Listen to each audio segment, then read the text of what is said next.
অনুষ্ঠানের সামনে দাঁড়িয়েছি। এই মুহূর্তটি যেমন আমাকে তেমনই কিছুটা আবেগের। আমি কৃতজ্ঞতা জ্ঞাপন করছি আমাদের সম্মানিত শিক্ষকদের প্রতি, যারা নিষ্ঠা ও আন্তরিকতার সাথে আমাদের শিক্ষা দিয়েছেন। আল্লাহ তাদের উত্তম প্রতিদান দান করুন, আমিন। প্রিয় সহপাঠীদের বলবো, ভবিষ্যতে আমরা যে যেখানে থাকি না কেন ইসলামের আদর্শ ধরে সততা ও ন্যায়ের পথে চলার চেষ্টা করব ইনশাআল্লাহ।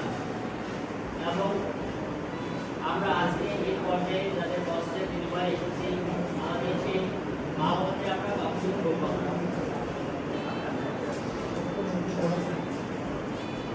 মা বাবাকে আমরা কখনোই